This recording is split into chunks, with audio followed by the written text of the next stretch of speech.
Oi, pessoal, tudo bem? Sejam muito bem-vindos. Hoje a gente vai mergulhar de cabeça numa ideia que, olha, já transformou milhões de relacionamentos pelo mundo. As 5 linguagens do amor, do Dr. Gary Chapman.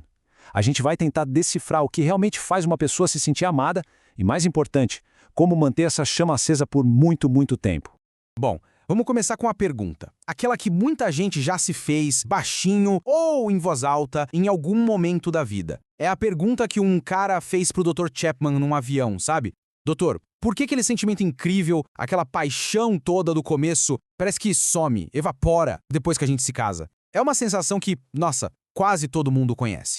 E é justamente essa sensação que nos leva para a nossa primeira parte. Vamos tentar entender por que aquela intensidade toda do início de um relacionamento parece que vai diminuindo com o tempo.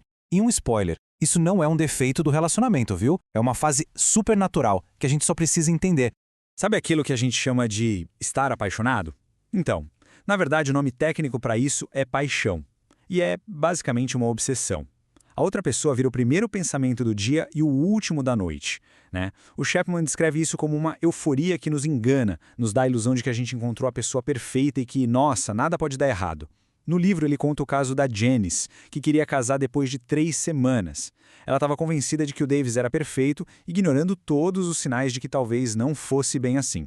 E olha só esse número, ele diz muita coisa. Segundo a pesquisa de uma psicóloga chamada Dorothy Tanoff, que o livro cita, o tempo de vida médio dessa obsessão romântica é de só 2 anos. É isso mesmo, é um pico emocional que tem data para acabar. E quer saber? Saber disso é libertador, porque prepara a gente para o que vem depois. E aí, a realidade chega. A gente desce daquela nuvem cor-de-rosa. De repente, o cabelo na pia, a pasta de dente espirrada no espelho, a tampa do vaso levantada, aquelas coisinhas que antes nem eram notadas, agora parecem problemas gigantescos. A ilusão de que somos um só se desfaz e a gente começa a ver o outro como ele ou ela realmente é, com manias, falhas, com tudo. Mas calma, é exatamente nesse ponto que a jornada de verdade começa. Vamos para a próxima etapa, porque é aqui que o jogo vira. A gente sai da fase instintiva da paixão para entrar no amor como uma decisão, um ato intencional. E essa comparação aqui ilustra isso perfeitamente. De um lado, tem a paixão, um fogo de palha, sabe? Intenso, rápido, um instinto que simplesmente acontece sem esforço nenhum. Do outro lado, tem o amor de verdade, que é mais como um jardim. Ele precisa ser regado, cuidado, é uma escolha diária. É um tipo de amor que junta razão com emoção e que exige, sim, esforço e disciplina. Não é algo que simplesmente acontece com a gente. É algo que a gente decide fazer, todo dia. Para entender como essa escolha funciona na prática, o Chapman traz uma metáfora incrível: o tanque de amor emocional. Pensa nele como se fosse o tanque de combustível de um carro. Quando esse tanque está cheio, a pessoa se sente segura, amada e o relacionamento vai que vai. Agora, quando ele está vazio, o mundo fica cinza e o relacionamento entra em crise. O grande segredo, então, é aprender a manter o tanque de amor do parceiro sempre cheio. Tá, mas como é que a gente enche esse tanque? É agora que a gente chega no coração da ideia. Existem 5 jeitos principais, 5 linguagens que as pessoas usam para falar e para entender o amor emocional.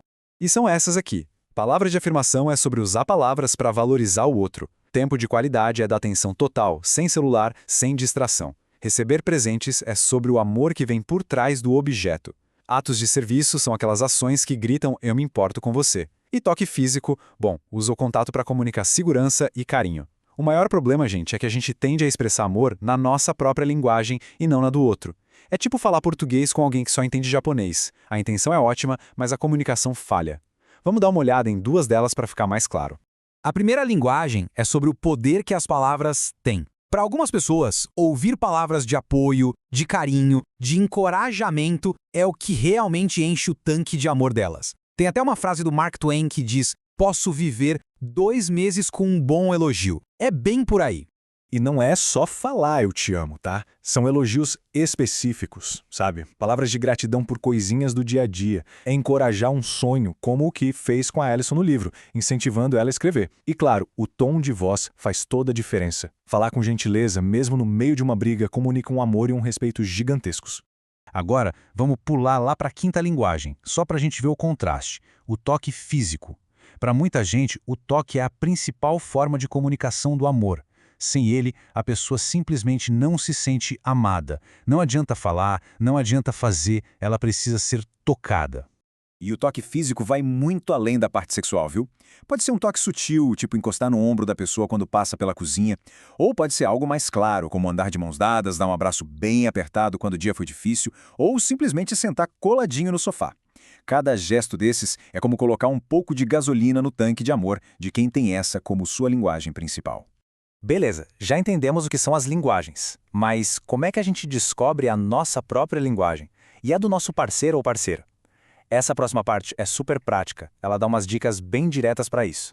Essa é a primeira pergunta-chave. Pensa nisso. A crítica que mais dói geralmente ataca a nossa necessidade emocional mais profunda. Se palavras ríspidas te destroem por dentro, sua linguagem provavelmente é palavras de afirmação. Se a falta de ajuda nas tarefas de casa gera uma frustração enorme, talvez seja atos de serviço. O oposto daquilo que mais te fere é muito provavelmente a sua linguagem do amor.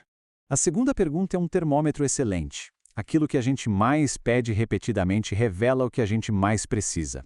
Se uma pessoa vive falando, a gente nunca passa um tempo juntos, só nós dois, pode apostar que a linguagem dela é tempo de qualidade. O que às vezes soa como uma reclamação, na verdade é um grito desesperado por amor, só que na língua certa. E a terceira pergunta nos faz olhar para dentro. Muitas vezes, o jeito que a gente demonstra amor é o jeito que a gente mais gostaria de receber. Se alguém está sempre fazendo favores, arrumando as coisas, ajudando o parceiro, é um sinal fortíssimo de que atos de serviço é a sua linguagem. É natural, a gente tende a dar aquilo que a gente mesmo quer ganhar. Agora que a gente já tem as ferramentas para identificar as linguagens, vamos para a parte final, que é a mais importante. Como é que a gente transforma tudo isso em ação de verdade no dia a dia? Essa é a desculpa clássica. Mas eu não sou uma pessoa de toque. Ou, elogiar não é o meu forte. O Chapman tem uma resposta genial para isso.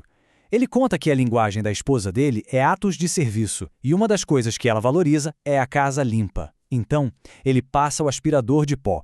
Detalhe, ele odeia passar aspirador, mas ele faz, e por um único motivo: por amor. A grande sacada é que, quando uma ação não é natural pra gente, ela se torna uma expressão de amor ainda mais poderosa. E essa frase resume tudo, né? O ponto central é esse. Amor não é sobre o que é confortável pra gente, mas sobre o que faz a outra pessoa se sentir amada. É uma escolha consciente de gastar energia pelo bem-estar de quem a gente ama.